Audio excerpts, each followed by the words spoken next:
Hello বন্ধুরা, কেমন আছো তোমরা? আমি পূজা। আজকে আবার চলে আসলাম তোমাদের কাছে কিছু মনের কথা শেয়ার করতে। জানো, ফেসবুকে যে পোস্টগুলো করা হয়, না আমি করি বা তুমি করো, দেখবে তাদের সঙ্গে যাদের বাস্তব চরিত্র ম্যাচ করে তাদের কিন্তু ভীষণ গায়ে লাগে। তো ফেসবুক অ্যাকাউন্টে আমার বা তোমার সবাই থাকে, বা বন্ধু বান্ধব, আত্মীয় স্বজন, ফ্যামিলি, এবং অনেক শত্রুরাও থাকে যারা বন্ধু বান্ধবের ফেসে থাকে। তো আজকে পোস্ট স্পেশালি আমি নিজের জন্য করছি। তো আমার যদি কিছু ভুল থাকে তোমরা কিন্তু অবশ্যই জানিও। আমি শুনেছি কিছু লোকেরা খুব আলোচনা করে আমার দুটো মেয়ে আমি কি করে সামলাবো, একা আমার মা বাবা নেই, ভাই নেই, আমি দুটো মেয়েকে সামলাচ্ছি, পড়াশোনা সব খরচা তুলছি। আমি বুঝে পাই না, তারা তো কিছু করে না, আমাকে দেখতেও আসে না, বা আমি তাদেরকে কখনো ডিস্টার্ব করি না, তারা এত আমাকে নিয়ে সমালোচনা কেন করে? আমি তো বলবো আমার মাত্র তো দুটো বাচ্চা, আমার যদি 10টা বাচ্চা হতো আমি সামলাতাম। কারণ আমি একটা জিনিস জানি, যদি থাকে নসিবে আপনি আপনি আসিবে, ওর ভাগ্যে অন্য থাকলে ঠিক অন্য জুটে যাবে।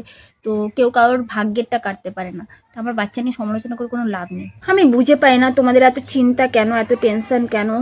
আর কি বলবো তোমাদেরকে, আমার তো কিছু বলার নেই। আমি তো এত কাজে ব্যস্ত থাকি, তাই মানে তোমাদের সঙ্গে মুখ লাগানো বা ওই পাড়ার মধ্যে দাঁড়িয়ে চারজনের সঙ্গে সমালোচনা করার মতন আমার টাইম থাকে না। ভগবানের আশীর্বাদে আমার জীবনে কিছু দায়িত্ব আছে। আমি জানি দায়িত্বহীন মানুষের জীবনে বাঁচার কোনো ইচ্ছে থাকে না, কিন্তু ভগবানের আশীর্বাদে আমি দায়িত্ব দিয়েছে ভগবান, আর আমি সেই দায়িত্ব পালন করার চেষ্টা করছি।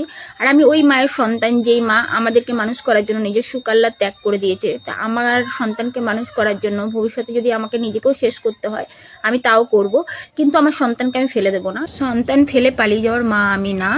আমার কিন্তু কথার ভীষণ দাম। আমি যখন কোনো কিছু বলি কি আমি এটা করব, সেটা আমি করে ছাড়ি। আর এটা অনেক ক্ষেত্রে আমার বন্ধু বান্ধব বলো, আমার ফ্যামিলি মেম্বার বলো, সবাই দেখেছে। আমার কিন্তু কি বলতো, যতক্ষণ আমাকে কেউ অপমান অবহেলা বা কোনো জিনিসের জন্য ছোট না করে ততক্ষণ আমি কুম্ভকর্ণের মতন ঘুমাই। আর আমি চাই আমাকে মানুষ ছোট করুক, কারণ ছোট করলেই কিন্তু আমার সেই জিনিসের প্রতি জেদ আর রাগটা হয়। তখন কিন্তু আমি নিজেকে প্রমিস করি, কিন্তু আমাকে এই জিনিসের জন্য ছোট করা হয়েছে, আমি কিন্তু নিজের লাইফে এই ছোট করার যেই অপশনটা ওটা থাকতে দেবো না। তো সেই ক্ষেত্রে আমার মনে করি আমি দুটো ছেলে মেয়ে অন্যের ভরসায় জন্ম দিইনি, নিজের ভরসায় জন্ম দিয়েছি। আর একটা সন্তান কিন্তু আমার ইচ্ছে ছাড়া কিন্তু সন্তানটা এই পৃথিবীতে আসেনি।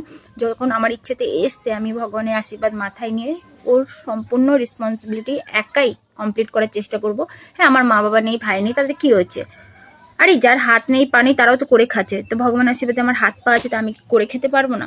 যে রাস্তায় হোক, যেভাবেই হোক, খেটে হোক, কাটার মধ্যে চলে হোক, আমি করব। আর আমার সন্তানকে আমি মানুষ করব।